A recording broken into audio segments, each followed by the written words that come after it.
बिस्मिल्लाहिर्रहमानिर्रहीम। मैं एक मामूली कंपनी में वर्कर था। रात ओवरटाइम करके घर लौट रहा था जब अचानक बाइक खराब हो गई। मैं वो सही करने लगा जब एक हसीन लड़की डरी सहमी मेरे पास आई और बोली, मेरी इज्जत बचा लो। मैंने बाइक ठीक करते उसे साथ बिठाया और अपने घर ले आया। घर पहुंचकर पता चला सारे घर वाले फुप्पू के घर हैं। मैं उसे लिए घर के अंदर आया तो खाली घर देखकर मेरी नीयत खराब होने लगी। उसे बहन के कमरे में बिठाकर मैंने सारे घर के खिड़की दरवाजे लॉक किए और उसके पास चला गया। पर जो ही उसे छुआ, ओहो, ये बाइक को भी अभी बंद होना था, मैं झंझलाकर बोला था। मैं पूरी रफ्तार से बाइक दौड़ाकर घर की जानिब रवाना हुआ था जब अचानक से रास्ते में मेरी बाइक आहिस्ता होते होते बिल्कुल रुकी गई। तेज हवाएं जारी थी जबकि बादल बरसने को तैयार थे। शाम से हल्की फुल्की बूंदाबांदी जारी थी। कुछ देर को बारिश रुकी तो मैं काम से घर वापसी के लिए निकला था। आज मुझे वैसे ही घर पहुंचने की जल्दी थी। एक तो सुबह से काम कर करके मेरे सर में दर्द हो गया था, दूसरा आज सब घर वालों ने फूफू की तरफ जाना था और मैं भी ताज़ा दम होकर घर वालों के साथ जाना चाहता था। मैं इंतहाई बदमज़ा होकर बाइक से उतरा और उसमें पैदा हुई खराबी का जायजा लेने की कोशिश करने लगा। सुने, रात के इस पहर मुझे अपने पीछे अनजान उस्मानी आवाज़ सुनाई थी तो मैं चौंक गया। मैंने फौरन ही मुड़कर देखा। काली चादर में वो कोई चांद का टुकड़ा थी जो अपने होंठ चबाती मेरी जानिब मुतवज्जा थी। मैंने खड़े होते हुए इर्द गिर्द नजरें दौड़ाई। दूर दूर तक सन्नाटा और तारीकी फैली हुई थी। बज़ाहिर हुलिये से वो मुझे ऐसी वैसी लड़की दिखाई तो ना दे रही थी, फिर भी मुझे उस पर शक सा हुआ। जी फरमाइए, मैंने दिल में उठते जज्बात को काबू करते हुए लहजे को नॉर्मल बनाते हुए पूछा। मेरे पीछे कुछ लोग पड़े हैं, मैं बड़ी मुश्किल से जान बचा कर आई हूँ, क्या आप मेरी मदद कर सकते हैं? वो इधर उधर देखते हुए घबराए हुए लहजे में बोली। तो मैंने उसकी नज़रों के ताक़ुब में एक बार फिर निगाह दौड़ाई, मगर यहाँ तो दूर दूर तक कोई नहीं है। मैंने शकी लहजे में कहते हुए एक नज़र उसके चेहरे पर डाली। मैं उन्हें झांसा देकर आई हूँ, वो मुझे ढूंढते हुए जल्दी इधर आ निकलेंगे, आप प्लीज़ मेरी मदद करें।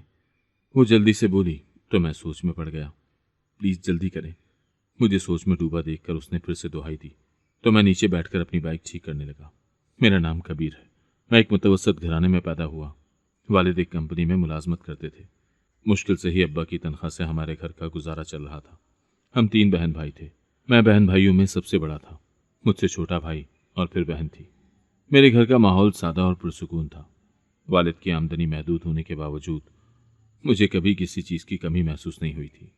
वालिद की मेहनत और अम्मा की सलीकामंदी की वजह से हम आसाइशों के बगैर भी पुरसुकून ज़िंदगी गुजार रहे थे। मैं 5 साल का हुआ तो अम्मा ने घर के करीब सरकारी स्कूल में मेरा दाखिला करवा दिया था। मुझे पढ़ने लिखने का बहुत शौक था।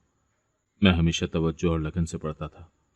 मैंने अपनी ज़िंदगी में पढ़ाई के अलावा कभी किसी और चीज़ को फौकियत नहीं दी थी। मैं संजीदा तबीयत का मालिक था। शायद घर में सबसे बड़ा होने की वजह से मेरा मिजाज ऐसा था। स्कूल में मेरे 1-2 दोस्तों के अलावा मेरा कोई ख़ास दोस्त भी ना था। मेरे भाई का मिजाज बचपन से ही मुझसे काफ़ी मुख्तलिफ था। मेरे इसरार पर वो किताबें लेकर तो बैठ जाता, लेकिन उसे पढ़ाई में इस कदर दिलचस्पी न थी। बचपन के दिन पढ़ लगा कर गुजर गए थे। मैं कॉलेज में आ गया था। स्कूल की तरह कॉलेज में भी मैंने अपनी पढ़ाई पर भरपूर तवज्जो दी थी, लेकिन मैं नहीं जानता था कि मेरी इस पुरसुकून ज़िंदगी का दौरानिया इस कदर मुख्तसर होगा। एक दिन अब्बा की तबीयत काफ़ी ख़राब हो गई थी। अब्बा शाम को दफ्तर से घर वापस आए तो बिल्कुल ठीक थे, लेकिन रात से पहले ही अब्बा के सीने में शदीद दर्द उठा था। तकलीफ इतनी ज़्यादा थी कि अब्बा दर्द से दौरे हो गए थे। मैं फ़ौरन अब्बा को करीबी डॉक्टर के पास लेकर गया था। डॉक्टर ने बताया था कि अब्बा को अस्पताल लेकर जाना पड़ेगा, शायद उनको दिल का दौरा पड़ा है। डॉक्टर की बात सुनकर मेरे औसान खता हो गए थे। मैं अब्बा को अस्पताल लेकर भागा, लेकिन अब्बा जांबर न हो सके। हमारे घर पर तो क़यामत गुजर गई थी। अब्बा हमारे घर का वाहिद सहारा और कफील थे। मैंने अभी बीए में दाखिला लिया था, जबकि भाई फर्स्ट ईयर में पढ़ रहा था। बहन तो अभी स्कूल में ही थी। अब्बा ने ज़िंदगी में बहुत सी मुश्किलात बर्दाश्त की थी, लेकिन अपने बच्चों पर कभी आंच न आने दी थी। अब्बा के जाने से ऐसा लगता था कि जैसे मैं घनी छाँव से तपती धूप में आ गया था। अब्बा के मरने के बाद मैं ही घर का बड़ा था। कब तक अब्बा के मरने का शोक मना सकता था? घर की जिम्मेदारी मेरे कांधों पर आ पड़ी थी और मैंने नौकरी की तलाश शुरू कर दी थी। लेकिन एक एफए पास को अच्छी नौकरी कहाँ से मिलती? कई जगह कोशिश करने के बावजूद भी मुझे कहीं नौकरी नहीं मिल सकी थी। घर में जो थोड़ी बहुत जमा पूंजी थी वही खर्च हो रही थी। हमारे कोई ऐसे खास रिश्तेदार भी न थे जो इस मौके पर हमारा सहारा बनते। रिश्तेदारों में भी सभी सफ़ेद पोश लोग थे जिनका अपना गुजारा ही बमुश्किल हुआ करता। वैसे भी अम्मा बड़ी खुददार थी, न उन्होंने कभी किसी से उम्मीद रखी थी, न कभी किसी के आगे हाथ फैलाया। मेरी अम्मा उसूलों की बहुत सख्त थी। उन्होंने हमारी तरबियत में कभी कोई कमी न रखी। अम्मा ने मुझे अपने पास बिठाकर समझाया कि अब तुम ही घर के बड़े हो और अपने बहन भाइयों को तुमने ही संभालना है। तुम अपनी तालीम जारी न रख पाओगे, मगर ये देख लेना कि अपने छोटे बहन भाइयों को आला मकाम पर तुमने ही पहुंचाना है। अम्मा की बात सुनकर मुझे कुछ हौसला हुआ, क्योंकि अम्मा ने मुझसे हमदर्दी न जताई थी, बल्कि मुझे अपने पैरों पर खड़ा होने का सबक दिया था। अगर अम्मा मुझे गले से लगाकर बैठ जाती या रोना शुरू कर देती कि मेरे बच्चे पर सारी मुसीबत आ पड़ी है, ये कैसे कमाने निकलेगा, तो शायद मैं भी अपना हौसला हार जाता और हिम्मत करके दोबारा उठ खड़ा ना होता और अपनी जिंदगी को मुसीबत समझते हुए अंदेशों का शिकार हो जाता।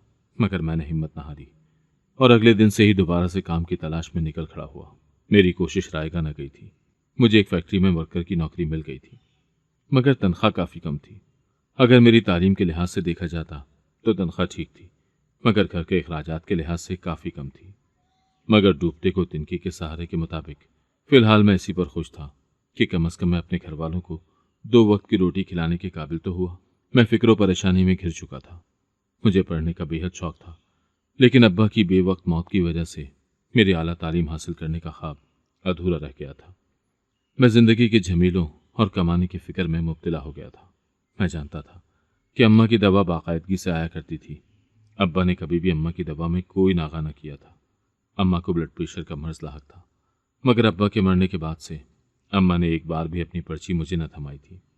मैं खुद अम्मा से कहता कि मुझे पर्ची दे दें ताकि मैं आपकी दवा ला दूं, मगर अम्मा कभी मुझे दवाई की पर्ची भी न देती थी। उनका कहना था कि मुझे दवा की ज़रूरत नहीं है, अब मेरी तबीयत बेहतर है। मगर मैं जानता था कि उनका ब्लड प्रेशर कभी भी हद से तजावुज़ कर सकता था। डॉक्टर ने अम्मा को रोज़ाना गोली खाने का कहा था, मगर अम्मा जानती थी कि मैं किस कदर मुश्किल दौर से गुजर रहा था, इसीलिए वो मुझ पर मज़ीद बोझ डालना नहीं चाहती थी। मैं जो कमा कर लाता उसमें बड़ी मुश्किल से गुजारा हो पाता था, क्योंकि मेरे छोटे बहन भाई की पढ़ाई के अखराजात भी थे। मैं चाहता था कि कोई अच्छी नौकरी या बड़ा कारोबार करूं, जिससे कम अज़ कम इतना मुनाफा तो मिल सके कि महीने का खर्चा बआसानी से निकल आए। मगर कारोबार के लिए भी रकम की ज़रूरत थी, जो कि मेरे पास मौजूद न थी। मैं छोटी सी उम्र में फिक्र परेशानी में घिर गया था। मैं वैसे ही संजीदा मिजाज का लड़का था, और फिर मुझ पर इतनी जिम्मेदारियां आ गई थी, लिहाजा मैं और संजीदा होता चला गया था। मेरी ख्वाहिश थी कि मैं अपने छोटे बहन भाइयों पर कोई आंच न आने दूं, जैसे अब्बा ने मुझ पर न आने दी थी। इतना तो मैं समझ गया था कि आगे बढ़ने के लिए पढ़ाई बहुत ज़रूरी थी, लिहाजा मैंने कुछ अरसे बाद ही अपनी पढ़ाई भी शुरू कर दी थी। मैं चाहता था कि मैं प्राइवेट बीए का इम्तहान पास कर लूँ। हो सकता था कि मेरी डिग्री मुकम्मल होने के बाद मुझे कंपनी में तरक्की मिल जाए या किसी और जगह अच्छी नौकरी मिल जाए जहाँ पर तनख्वाह ज़्यादा हो। मैं दिन भर काम में लगा रहता और रात को अपनी पढ़ाई करता। अगर कोई और मुलाजिम छुट्टी पर होता तो मुझे ओवर टाइम का मौका भी मिल जाया करता था। मैं ओवर टाइम कभी न छोड़ता, क्योंकि उससे मुझे इजाफी आमदनी हो जाया करती थी। एक रात मैं ओवर टाइम करके घर लौट रहा था जब अचानक मेरी बाइक खराब हो गई। मैं झंझला गया था। आज डबल ड्यूटी करने के बाद मैं वैसे ही बहुत थक गया था, और ऊपर से बाइक को भी आज ही खराब होना था। मैंने गुस्से में एक जोरदार ठोकर बाइक को रसीद की थी, लेकिन नुकसान उल्टा मेरा ही हुआ था। मेरा पाँव दर्द करने लगा था। मैं नीचे बैठकर बाइक बंद होने की वजह चेक करने लगा था। तभी एक हसीन लड़की डरी सहमी मेरे पास आई और मदद की दरखास्त करने लगी। उसका कहना था कि कुछ गुंडे मेरे पीछे लगे हैं, खुदा के लिए मेरी इज्जत बचा लो। मैं कुछ खटक सा गया था। आजकल ये तरीका वारदात काफ़ी मशहूर था। कहीं ये लड़की भी अपने साथियों के साथ मिलकर मुझे ना लूट ले। मैंने दिल में सोचा, लेकिन मेरे पास एक खटारा बाइक के अलावा कुछ न था, इसीलिए मैं मुतमईन था। लड़की भी मुझे कहीं से फ्रॉड या किसी गैंग का हिस्सा नहीं लग रही थी। वो बेइंतहा मासूम और खूबसूरत थी, लेकिन वो इस वीराने में कैसे आ गई थी, इस बात पर मैं कुछ हैरान था। मगर मदद करने का जज्बा मेरे दिल में हमेशा से ही मौजूद था। अम्मा ने हमेशा दूसरों के काम आने की तलकीन की थी। मैंने बाइक ठीक करते ही उसे साथ बिठाया और अपने घर ले आया। घर पहुंचकर पता चला कि सारे घर वाले फुप्पो के घर गए हुए हैं। मुझे घर आने की इसीलिए जल्दी थी क्योंकि मैं भी सबके साथ फुप्पो के घर जाना चाहता था, मगर जल्दी करते हुए भी मुझे देर हो गई थी। मैं उसे लिए घर के अंदर आया। घर बिल्कुल खाली था। खाली घर देखकर मेरी नीयत खराब होने लगी थी। उस लड़की की खूबसूरती मुझे उसकी तरफ माइल कर रही थी। वो भी हैरान नजरों से इधर उधर देख रही थी। उसे शायद ये उम्मीद न थी कि मैं उसे खाली घर में ले आऊंगा। आप अकेले रहते हैं? उसने लरजती आवाज में सवाल किया। नहीं, आज सब घर वालों को रिश्तेदार की तरफ जाना था, शायद वहीं गए हैं, आते ही होंगे कुछ देर तक। मैंने उसे तसल्ली दी तो उसके चेहरे पर इत्मीनान छलक गया। आप यहाँ मेरी बहन के कमरे में बैठ जाएं। मैं उसे बहन के कमरे में बिठाकर बाहर निकल आया था। मैंने सारे घर के खिड़की दरवाजे लॉक किए और उसके पास चला गया। मैं कमरे के दरवाजे पर खड़ा होकर उसे देखने लगा। मुझे ऐसा नहीं करना चाहिए, मेरे ज़मीर ने मलामत की। वो तो पहले ही अपनी इज्जत बचा कर निकली है, मुझे उस पर रहम करना चाहिए। मैं सोचो विचार में मुब्तला था, जबकि वो अपनी गर्दन घुमाकर कमरे का जायजा लेने में मगन थी। मैं दबे कदमों उसके करीब जा पहुंचा। उसका चेहरा दूसरी तरफ था, इसीलिए वो मुझे देख न सकी थी। जैसे ही मैंने उसे छूने के लिए हाथ बढ़ाया, कमरे में अचानक घुप अंधेरा हो गया। मुझे उसकी हल्की सी चीख सुनाई दी। वो एकदम घबरा गई थी। लाइट चली गई है शायद, मैं टॉर्च लेकर आता हूँ। मैं उसे तसल्ली देता अपने कमरे की जानिब बढ़ा। मैं कुछ ही देर में टॉर्च रोशन करके लाया तो ये देखकर हैरान रह गया कि वो अपनी जगह पर मौजूद न थी। मैंने टॉर्च की रोशनी में पूरे कमरे का जायजा लिया, मगर वो कहीं दिखाई न दी। मैंने उसे बाकी सभी कमरों में भी तलाश किया, बाथरूम्स तक चेक कर लिए, मगर अल्लाह जाने कि उसे ज़मीन निकल गई थी या आसमान खा गया था। आखिर वो गई तो गई कहाँ थी? सारी खिड़कियां और दरवाजे वैसे ही लॉक थे जैसे मैंने किए थे। मैं हैरान परेशान सहन के बीचों बीच टॉर्च लिए खड़ा था। शायद उसको मेरी नीयत पर शक हो गया था, इसीलिए वो अपनी जान बचाने को छुप गई थी। अचानक मुझे छत का ख्याल आया तो मैं फौरन सीढ़ियों की जानिब लपका, मगर दरवाजे पर जोरदार दस्तक की आवाज़ सुनकर मैं घबरा गया। मैंने आगे बढ़कर दरवाज़ा खोला। सभी घर वाले वापस आ चुके थे। तुम आ गए थे तो अपनी फूफो की तरफ आ जाते, घर में क्या कर रहे हो? अम्मा ने मुझे देखते ही कहा। बस अभी आया हूँ, लेट हो गया था, मैंने अपनी घबराहट पर काबू पाते हुए कहा। तभी मैंने अम्मा और बहन भाई की नज़रें अपने पीछे किसी पर जमी हुई महसूस की तो फौरन मुड़कर देखा। बरामदे में खड़ी उस लड़की का हुलिया देखकर मेरे हवास बाख्ता हो गए थे। उसकी चादर उसके सर से ढलक कर उसके कदमों तक पहुंची हुई थी, जबकि बाजू से उसकी कमीज फटी थी। उसके बाल भी बुरी तरह बिखरे हुए थे, आंखों से आंसू बह रहे थे। वो लपक कर अम्मा की तरफ भागी थी और उनसे गले मिलकर रोने लगी थी। इस शख्स ने मेरी इज्जत पर हाथ डाला है, वो रोते हुए बोली तो मेरे होश उड़ गए। ये क्या बकवास है, तुम झूठ क्यों बोल रही हो? मैं हलक के बल चीखा। उसने मुझ पर एक नज़र डाली मगर बोली कुछ नहीं। अम्मा की शक भरी नजरें मुझ पर जमी हुई थी। अम्मा ये सरासर झूठ बोल रही है, मैंने इसकी मदद की और ये मुझ पर ही इल्जाम लगा रही है। चुप करो तुम, मुझे उसकी पूरी बात सुनने दो। अम्मा ने मुझे डांटा तो मैं शजदा रह गया था। अम्मा, आपको इस लड़की पर एतबार है मगर अपनी सगी औलाद पर नहीं। मैंने बेयकीनी से अम्मा की जानिब देखा। तुम्हारे हाथ में ताला क्यों है?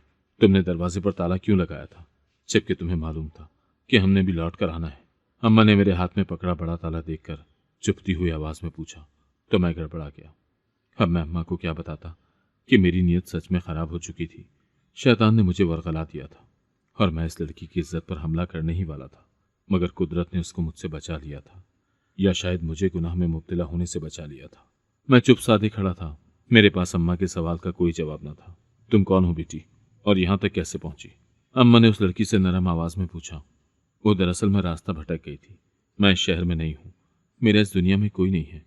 अम्मा की वफात के बाद अम्मा की सहेली मुझे यहाँ ले आई, मगर बस स्टेशन पर ही छोड़कर कहीं चली गई तो मैं उन्हें ढूंढती हुई भटक रही थी। जब इन्होंने मुझे कहा कि ये मेरी अम्मा की सहेली को जानते हैं और मुझे यहाँ ले आए, वो अपनी तमाम कहानी सुनाकर फिर से रो दी। मैं उसके सफ़ेद झूठ पर हैरान था। अम्मा, ऐसा कुछ नहीं हुआ जैसा ये आपको बता रही है। मैंने गड़बड़ाकर अम्मा को वजाहत दी, मगर अम्मा खुशमगी नज़रों से मुझे देख रही थी। अच्छा, तुम अंदर चलो मेरे साथ। अम्मा उसका हाथ पकड़कर अंदर लाई तो मैं भी उनके पीछे चला आया। लाउंज में इधर उधर बिखरा सामान और चंद टूटी चूड़ियां देखकर मेरा सर चकरा कर रह गया था। अरे अम्मा, मैं आपको कई मर्तबा बता चुका हूँ, वो झूठ बोल रही है। मैंने उसके साथ ऐसा कुछ नहीं किया। भले तुमने कुछ नहीं किया, मगर तुमने कोशिश तो की थी ना। अम्मा की बात सुनकर मैं हैरान रह गया। तुम्हारा इस लड़की के साथ आज शाम को निकाह है, ये बात तुम अच्छी तरह अपने जहन में बिठा लो। अम्मा ने अपनी बात पर जोर देकर कहा और वहां से उठकर चल दी, जबकि मैं अपना सर पकड़कर बैठ गया। अम्मा उसके बारे में कुछ भी न जानती थी। उसने अम्मा को झूठी कहानी सुनाई थी। न जाने वो कौन थी और कहां से उठकर चली आई थी, और आते ही मुझे परेशानी में मुब्तला कर गई थी। मैं परेशान हाल सोचो विचार में मुब्तला था और इस मसले से निकलने की कोशिश में था जो जबरदस्ती मेरे सर डाल दिया गया था, जबकि वो मेरी बहन के कमरे में मजे से लंबी तान कर सो रही थी। मैं उस वक्त को कोस रहा था जब उसके हुस्न से मुतासिर होकर उसकी मदद करने की गर्ज से मैं उसे अपने घर ले आया था। ये लड़की सिर्फ फ्रॉड नहीं बल्कि बहुत बड़ी फ्रॉड थी। आजकल तरीका वारदात बदल चुका था। ये लड़की सड़क पर मुझे लूटने के बजाय बहाना बनाकर मेरे साथ घर आ गई थी।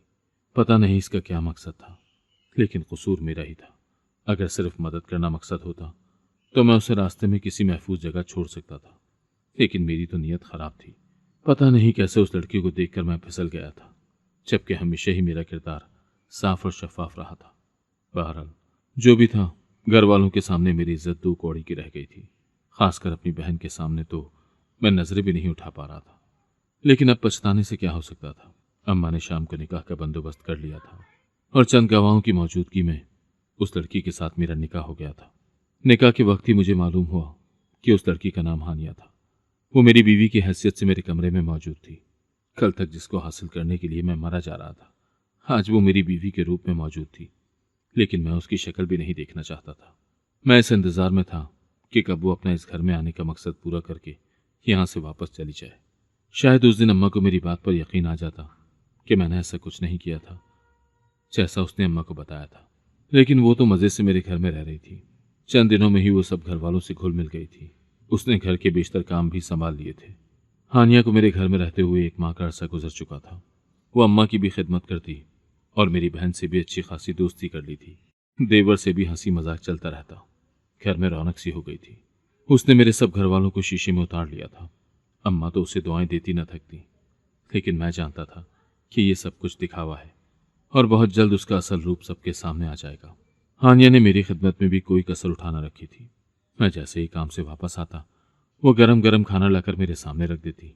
खाना खत्म करता तो चाय का कप लेकर हाजिर हो जाती। मेरे कपड़े धुले धुलाए स्त्री की अलमारी में रखे होते। मैं जितना उससे बेअतनाई बरतता, वो उतना ही मेरे करीब आने की कोशिश करती। मगर उसके हुस्न का जादू अब मुझ पर न चलने वाला था। मैं कमरे में दाखिल होते ही चौंक गया। गहरे सब्ज बनारसी सूट में उसकी रंगत जगमगा रही थी। वो आईने के सामने खड़ी खुद को मजीद निखारने की कोशिश में मगन थी, जबकि उसको किसी मेकअप की जरूरत कहाँ थी। उसके लंबे सियाह बाल उसके कमर पर फैले थे। मैंने आज पहली मर्तबा उसके बाल यूं खुले देखे थे। मैं लापरवाही दिखाता बिस्तर पर लेट गया और चोरी छुपे उसे तकने लगा। उसने परफ्यूम उठाकर खुद पर स्प्रे किया और बिस्तर पर पड़ा दुपट्टा बाजू पर फैलाकर बाहर जाने लगी। कहाँ जा रही हो? आज कितने अरसे के बाद मैंने उससे सवाल किया तो वो चौंक गई। मैं अम्मा के साथ पप्पू के घर जा रही हूँ। आज सबा की मंगनी की रस्म है ना? उसने पप्पू की बेटी का नाम लिया तो मुझे याद आया कि उनकी तरफ से आज का दावतनामा था। तुम इसलिए में जाओगी वहां? मैंने उसकी जानिब इशारा किया तो वो मासूम बनकर अपने आप को देखने लगी। क्यों, क्या हुआ? अच्छी नहीं लग रही मैं? उसने भोलेपन से पलकें पटपटाई थी और मैं उसकी मासूमियत पर फिदा हो ही जाता, मगर उसका धोखा फौरन याद आ गया। नहीं, ठीक है। मैं उसे क्या कहता कि तुम प्यारी नहीं बल्कि बेहद प्यारी लग रही हो और मैं नहीं चाहता कि तुम्हें मेरे सिवा कोई और ऐसे देखे। इसीलिए चुप कर गया और दोबारा बिस्तर पर बैठ गया, जबकि वो दरवाजे की जानिब बढ़ी, मगर बाहर निकलने से पहले रुक गई। फिक्र न करें, मैं बड़ा दुपट्टा लेकर ही जाऊंगी।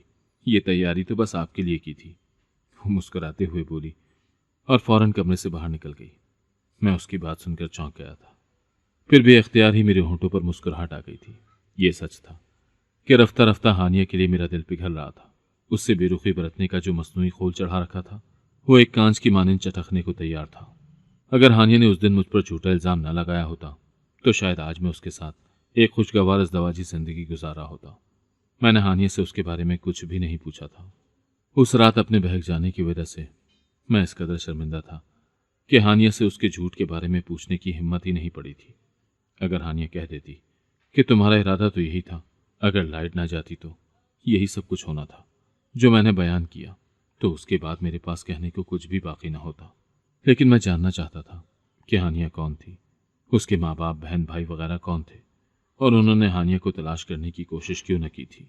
शक्ल सूरत से तो वो किसी अमीर खानदान की लड़की लगती थी, लेकिन मेरे छोटे से गरीब घर में वो खुश थी। पप्पू ने मंगनी की रस्म शादी हॉल में रखी थी। मेरी निगाहें कब से हानिया को तलाश कर रही थी, मगर वो मुझे कहीं दिखाई न दी। मैं उसे ढूंढता हुआ हॉल से बाहर लॉन में आ गया। तभी मेरी नजर हानिया पर पड़ी तो मैं चौंक गया। कोई शख्स उसे बाजू से पकड़कर अपनी जानिब खींच कर ले जाने की कोशिश कर रहा था, जबकि हानिया खुद को बचाने की जिद्दोजहद में मगन थी। मेरा खून खौल उठा और मैं भाग कर वहां पहुंचा। छोड़ दो इसे, मैंने वहां पहुंचते ही उस आदमी को धक्का देकर पीछे हटाया। तू बीच में मत पड़, यह हमारा जाती मामला है।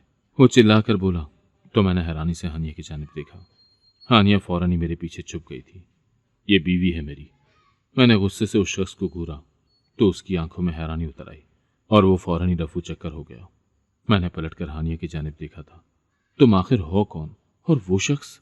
तुम मुझे बदनसीब या हालात की मारी कह सकते हो। मेरे वालिद का बड़ा कारोबार है। हमारे पास सब कुछ था लेकिन सुकून नहीं था। अब्बा अपने कारोबार में इतने मगन रहे कि उन्होंने कभी अपनी इकलौती बेटी को तवज्जो न दी। अम्मा मुझे बहुत प्यार करती थी मगर अम्मा के इंतकाल के बाद मैं बेहद तन्हा हो गई। मेरे वालिद के कुछ रिश्तेदार जो बज़ाहिर उनके खैर खा थे मगर हकीकत में उनके दुश्मन थे। मेरे चचा मेरे वालिद के कारोबार में हिस्सा चाहते थे और जब उन्हें वो न मिला तो उन्होंने हमें बर्बाद करने की ठान ली। उन्होंने मेरे वालिद को नुकसान पहुंचाने की हर मुमकिन कोशिश की लेकिन जब वो नाकाम रहे तो उन्होंने मेरी जिंदगी को निशाना बनाने का फैसला किया। चचा ने मुझे अपने नीम पागल बेटे के लिए मांग लिया। अब्बा ने ना की मगर उन्होंने किसी न किसी तरह अब्बा को कायल कर लिया। अब्बा इतना भी न समझ सके कि वो जायदाद के लालच में थे। मैंने अब्बा को साफ साफ इनकार कर दिया। अब्बा तो मेरी बात मान गए मगर चचा न माने। उन्होंने मुझे अगवा करने की कोशिश की ताकि वो मुझे जज्बाती और जहनी तौर पर तोड़ सके। एक शाम मैं अपनी दोस्त के घर से वापसी के लिए निकली तो मेरे पीछे कुछ लोग लग गए जो चचा के भेजे गए थे। उन्होंने मेरा पीछा किया और मुझे अगवा करने की कोशिश की मगर मैं किसी तरह उनके चुंगल से निकलने में कामयाब हुई और मदद के लिए भटकती हुई तुम्हारे पास जा पहुंची। मैं वापस अब्बा के पास भी जा सकती थी मगर वहां जाकर फिर वही सब बर्दाश्त करना पड़ता। अब्बा को अपने भाई पर पूरा भरोसा है जबकि मैं उनकी दोगली शख्सियत से वाकिफ हूँ। इसीलिए मैं वापस न गई और तुम्हारे घर को अपना मस्कन बनाने का सोच लिया। मैं जहां भी जाती लोग मेरी खूबसूरती से मुतासिर हुए बिना ना रहते। ऐसे में मुझे ज़रूरत थी कि मैं किसी से निकाह करके खुद को उसे सौंप दूं। लेकिन तुम मुझे जानते भी नहीं थे। फिर तुमने मेरे साथ निकाह करने का फैसला क्यों किया? मैं जानती हूँ कि यह फैसला जल्दी में किया गया था लेकिन मेरे पास और कोई रास्ता नहीं था। मैंने तुम्हारे चेहरे में खुलूस देखा और जब तुमने बगैर किसी सवाल किए मेरी मदद की तो मुझे लगा कि मैं तुम पर भरोसा कर सकती हूँ। मेरे लिए निकाह एक हिफाजती कदम था। मैं किसी ऐसी जगह पर रहना चाहती थी जहां मैं खुद को महफूज महसूस कर सकूं और तुमने वो एतमाद मुझे दिया। इसीलिए मैंने ये फैसला किया कि मैं तुम्हारे घर वालों के सामने तुम पर ही इल्ज़ाम लगा दूं ताकि वो मुझे इस घर में रहने दें और मैं तुम्हारे साथ निकाह की शर्त रख दूं। मगर मेरे कहने से पहले ही तुम्हारी अम्मा ने यह फैसला ले लिया। मैंने जो किया जल्दबाजी में किया। उस वक्त मैंने भी इतना न सोचा था मगर तुम्हारे घर वालों से मिलकर मुझे बेहद तसल्ली हुई थी। कम अज कम लोगों की पहचान तो मैं भी रखती हूँ। अब्बा ही अपने भाई को ना पहचान सके जबकि मैं तो बहुत पहले ही पहचान गई थी। इस घर में मुझे बेहद प्यार मिला। आप मुझे माफ़ कर दें। मैंने आपकी अच्छाई का फ़ायदा उठाया और आपके एतमाद को ठेस पहुंचाई। वो शर्मिंदा लहजे में बोली तो मैं मज़ीद शर्मिंदा हो गया। अगर उसको मेरे इरादों का पता चल जाता तो मैं उसके सामने नज़रें उठाने के काबिल भी न रहता। नहीं, कोई बात नहीं, मैं किसियाना सा होकर बोला था। तुम बस अम्मा को ये हकीकत बता देना। वो न जाने मेरे बारे में क्या सोचती होंगी। मैंने कहा तो वो मुस्कुरा दी। वो तो मैंने उन्हें निकाह के अगले दिन ही बता दी थी। आपकी बहन और भाई को भी सब इल्म है। अम्मा ने ही कहा था कि मैं अभी आपसे कुछ न कहूँ, कहीं आप मुझे घर से ना निकाल दें। अम्मा ने कहा था कि पहले आप मुझे अपना लें तो फिर आपको अपनी हकीकत बता दूं। वो मुस्कुराती आगे बढ़ गई जबकि मेरा मुंह हैरत से खुला रह गया। अगर आपको आज की कहानी पसंद आई है तो वीडियो को जरूर लाइक कीजिएगा और अपने दोस्तों के साथ भी शेयर कीजिएगा। और हाँ, अगर आपने अभी तक हमारा चैनल सब्सक्राइब नहीं किया तो जरूर सब्सक्राइब करें। मिलते हैं कल एक नई और दिलचस्प कहानी के साथ। अल्लाह हाफिज।